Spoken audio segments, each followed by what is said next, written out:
Uy, ba, ayos, ganda ng damit mo, DID ah. Siyempre DID. Parang may trail ka na naman, nire-ready na naman yung trail bike mo. Ang tawag na DID, the world number one.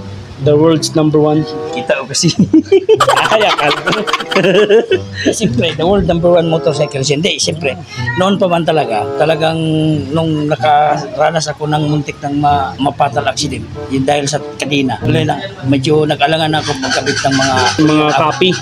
Mga fake. Simula noon, DID na talaga. Sa trail, hindi pwede yung mahina-hina kadena mo dun. Ay, oo.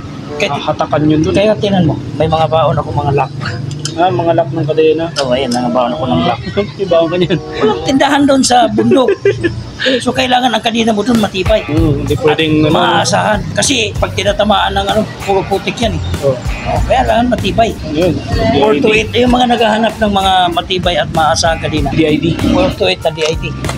Sa DT kasi ang haba, kaya 136. Ah, 136 yan. Oo, Mahaba nga yan. 136. Parang dalang lang ako nakakita ng ganyan ah. Oh, sa DID lahat ng size. Oh? Kaya bulldozer, DID. Ano, nakadena nga yan ah. Ay, original to. Ay, may lumalabas na fake yan ah. Oo, may lumabas na kopya na ipakita ko sa inyo. Meron ka? Oo, kung anong pagkaiba ng DID na kopya at saka DID na original. Para malaman nyo talaga kung saan kayo talaga hindi kayo naliligaw ng landas. So ito. Ay, yun. Itong design. Ito yung kopya. Ito yung kopya. Tingnan mo, nakabalot pa ng plastic. Nakabalot siya ng plastic. At saka, tingnan mo yung design. The world number one, original. Ito ang original. Ito ang original. Ito ang kopya. Tingnan mo yung sign. Yung nasa guhit ng ano na yan. Yan. Ah, yung pinaka-ano niya. Parang... Tingnan mo, nandito. Ito may ublong din. May ublong din dito. Natanggal lang. Tanggal lang. Oo. At saka, ang nakalagay lang sa kopya, motorcycle drive chain. Oo. Dito talaga, the world number one. The world's number one. Oh, the world's number one. The world's number one nakatago, nahihiya. Di ba? Ayan, pagka-display mo dyan. At saka, ito medyo dark na pagka-yellow. Ito, hilaw. Bright na pagka-yellow. Sila may dala nito, hindi tayo. Ah, sila din. DID din ang may dala niyan. Siyempre. Ah, para talagang maano natin yung mga followers mo, no? Mga followers natin Na na maghahanap ng original. alam nila kung anong itsura. Siyempre, kung anong mangyari nito, mapagbintangan ang DID. Oo, kasi Diba? DID pinili mo eh. DID. Mapagbintangan kaya para malaman ng tao yung original at saka kopya. Copy lang. Kopya, oo. Tingnan mo, pansinin mo yung pansinin mo yung pinaka logo niya. Kadena yan. Kadena yan. Ayun, kadena yan. Oo, kadena. Nakaganon na kadena. Oh, tingnan mo yung okay. Tingnan mo yung kopya. Ang kopya is DID nakalagay. Ah, DID Ayan, lang. nakita mo? Ayan, DID nakalagay. Ito original. Ah, yan. Kadena talaga. Hindi tatak DID. Itim. Oo. Ang original, mayroon pa rin the world number one. Oh, the world's number one. Oo, at saka 428H-DS. Oo. Pagdating naman sa likod sa kopya, ito ang kopya. Ah, may May instruction. instruction. Baka daw magkamali ka. Basahin ko muna. Yung mabasa yan. Wala kang tiwala sa akin. Ito ang kopya. Ito naman ang original. Itim. Yun ang Bakit pagkaiba. magkaiba sila? Ito DS. Dito naman H1. Sa DID kasi, walang nilabas na H1. Ah, wala. O HDS lang talaga. Ah, DS lang talaga. At saka heavy duty yan. Heavy duty, DS. So, buksan natin unahin natin pagbukas Yung copy. yung copy. Nga, pagkumpara natin kung anong pinagkaiba nila. Pareho lang ang laki, kaso lang yung quality nito. Magkaiba. Siyempre, yung klase ng bakal. Ayan, Ah, yun. may lock din siya. Nakakabit na siya, no? Nakakabit tayo yung lock. Ito yung kopya. Ito naman ang original. Ito yung original. Parang iba kulay niya, parang black yan ah. Itim na itim, yan, hilaw. Ito ang original. Ayan, original to. Ang original, hindi nakakabit ang lock. Ah, nakahiwalay yun. Oo, ito nakakabit na. Yan, nakakabit na. Plug and play na lang. Oo. Ito, original, hindi nakakabit ang lock. Nakahiwala yung lock yan. Nakahiwala yung lock. Ayan, nakabalot pa. Tignan mo yung lock, nakabalot pa. Ano, gusto ko pa lang sa quality ng bakal. Ito, ang lubay. Ito, medyo matigas. Saka tignan mo yung bakal niya. Ito, original. Ito ang kopya. Yung klase ng bakal ang pagkakaiba niya. Ito, medyo payat ng konti. Ito, original, tignan mo. Taba, no? Taba. Hindi mo basta talaga maputol yan. Ang original dark. Ito kopya. Ang DID original na kadena is DID lang. Dito magkasama. Magkasama. DID. Magkasama sa isang At saka tinan mo yung niya, yung tatak niya oh.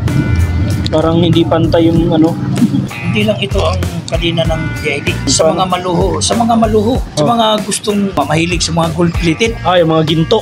Kunin ko. So ito naman, BXT T-rings. Palo talaga to ng plastic. Mayroon ding the world number 1 yan. Yung mga mahilig sa o-ring type. O-ring types. Saka gold. Yan, goods. Ay, ang ganda. Ganda, no? Bagay ito sa motor ko Kaso maiksi ito, 120 na to. So lagi niyong tandaan, pag original bumili kayo, laging wala yung lock. Oo, tsaka atin mo yung may o-ring na siya. Ayan, o-ring type siya. May nag-message pala sa akin kung mayroon bang o-ring type ang 428. Meron. Ayan, Ayan. Ganda. Oo, di ba? Ganda ng pagka-gold niya, no? So, o-ring type na 120. So, meron din sila, mas mahaba pa dito pang sniper. Kaya pang reader. Ito, matagal ang buhay nito. Alagaan nyo lang ng maigi ang kadina nyo. Lagi nyong nililinisan at laging chine-chain lube. Sa lahat ng naghahanap ng DID chain na original, ilagay namin yung link sa baba, yung Shopee Lazada nila, sa comment box. Para hindi na kayo maliligaw pa. Para At original least, talaga yung original DID talaga. Mismo. So, kabit na natin to. Kabit na. Kasi magti-trail tayo sa Sunday. Sunday, bukas yun Bukas, Alam mo, ito, naghahanap talaga ako ng pinakamatibay ng kadina. Alam mo bakit? Tignan mo yung magneto. Ayan. Uy, liit na magneto mo. Ayan. Tignan mo yung magneto ng DT125 ko. Ayan. Liit. Di ba liit, no? Liit, no? Tignan mo. Ilang yan, armag. Armag daw tamag nun? Tawag yan. Armag. Power pala yan, kaya pala Kaya sobrang lakas ang torque nito. Ma-torque siya. Wala siyang top speed. Ay, importante sa trail kasi torque. Torque. Oo, para malakas yung ano.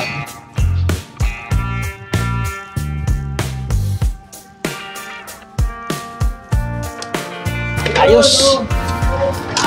Pwede na bukas.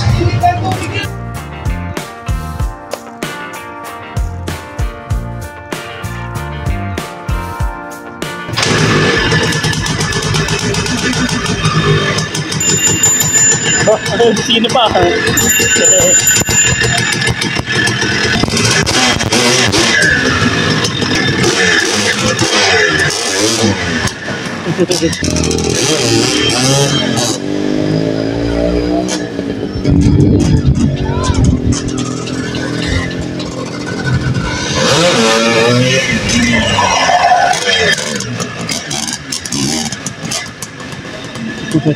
So yun lang po mga boss master. Maraming salamat sa inyo at sa walang sawang pagsubaybay ng aking video. At syempre maraming salamat din po sa DID Philippines sa napakagandang at high quality na kadina. Maasahan kasi kahit na tuwako ka pa ng 300 sa mga big bike. Sa mga big bike to palo. Pakita ko sa inyo yung original na legit. Legit at kung saan kayo pwedeng bumili. Okay? Bye-bye. I just need to learn how to let you go. You're never gonna change.